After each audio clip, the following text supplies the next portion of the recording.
প্রিয় শ্রোতা, আসসালামু আলাইকুম। আশা করি সকলেই ভালো আছেন। সকলকেই শুভেচ্ছা জানিয়ে শুরু করছি আজকের ভিডিও। আজকের ভিডিওতে আলোচনা করব শারীরিক দুর্বলতা নিয়ে, শারীরিক দুর্বলতার কারণ, লক্ষণ ও চিকিৎসা নিয়ে বিস্তারিত আলোচনা রয়েছে ভিডিওতে।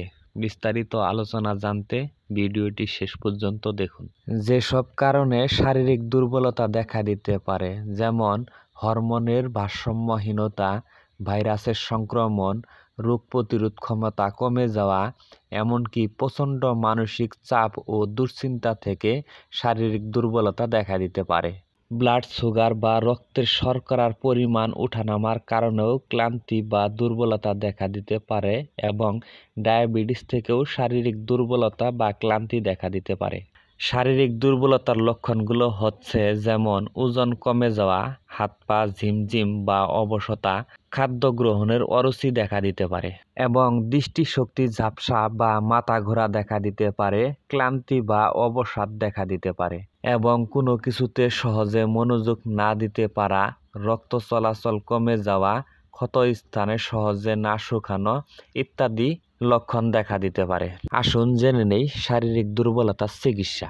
শারীরিক দুর্বলতার জন্য ম্যাক্সওয়েল ট্যাবলেটটি সেবন করা যেতে পারে। ম্যাক্সওয়েল ট্যাবলেটটি একটি মাল্টিভিটামিন ও মাল্টিমিনারেল ঔষধ। ম্যাক্সওয়েল ট্যাবলেটটি সুনামের সাথে বাজারজাত করে আসছেন জুলফার বাংলাদেশ লিমিটেড। ম্যাক্সওয়েল ট্যাবলেটটি সেবনের নিয়ম হচ্ছে একজন প্রাপ্তবয়স্ক রোগীর ক্ষেত্রে একটি করে ট্যাবলেট দৈনিক একবার খাদ্য গ্রহণের পরে সেবন করতে হবে। পাশাপাশি ক্যালসিয়াম হিসেবে ক্যালবোডি ট্যাবলেটটি সেবন করা যেতে পারে। ক্যালবোডি ট্যাবলেটটি হচ্ছে ক্যালসিয়াম প্লাস ভিটামিন D3। ক্যালবোডি ট্যাবলেটটি সুনামের সাথে বাজারজাত করে আসছেন স্কয়ার ফার্মাসিউটিক্যাল লিমিটেড। ক্যালবোডি ট্যাবলেটটি সেবনের নিয়ম হচ্ছে একজন প্রাপ্তবয়স্ক রোগীর ক্ষেত্রে একটি করে ট্যাবলেট দৈনিক 1 থেকে 2 বার সেবন করা যেতে পারে। পাশাপাশি গ্যাস্ট্রিকের ওষুধ হিসেবে সার্জেল 20 ক্যাপসুল সেবন করা যেতে পারে। সার্জেল 20 ক্যাপসুলটির উপাদান হচ্ছে ইসোমিপ্রাজল। সার্জেল 20 ক্যাপসুলটি সুনামের সাথে বাজারজাত করে আসছেন হেলথকেয়ার ফার্মাসিউটিক্যাল লিমিটেড।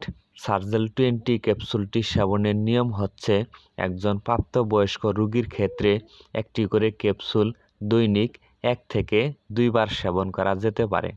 সার্জেল 20 ক্যাপসুলটি খাদ্য গ্রহণের আধা ঘন্টা পূর্বেই সেবন করতে হবে।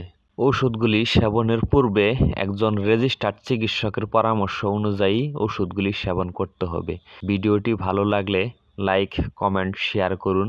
প্রতিদিন মেডিসিন বিষয়ে ভিডিও পেতে চ্যানেলটি সাবস্ক্রাইব করুন। ভিডিওটি শেষ পর্যন্ত দেখার জন্য সকলকেই জানাচ্ছি অসংখ্য ধন্যবাদ।